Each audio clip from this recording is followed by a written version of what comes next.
طيب تاكل ايه لو انت مجنون شاورما فراخ؟ خلينا بقى نبدا اول معركه ما بين كرم الشام ومطعم فيروز. بالنسبه لكرم الشام فده بقى شكل السندوتش وجاي معاه توميه عاديه وكل ده سعره 75 جنيه. انما بقى فيروز فده برده شكل السندوتش وجاي برده معاه توميه عاديه، انما ده بقى سعره 70 جنيه. واضح ان في فرق حجم ما بين الاثنين، يعني بصوا حجمهم جنب وش عامل ازاي. ولو قسنا بالمزوره كرم الشام هيبقى طوله 25 سم، انما بقى فيروز فهو طوله 20 سم، وده كده بقى فرق الكميه ما بين الاثنين. فنبدا اول حاجه بقى بكرم الشام.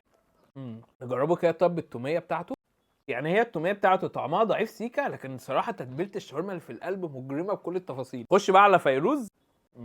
في فرق محترم ما بين الاثنين. نجربه كده. طب التوميه.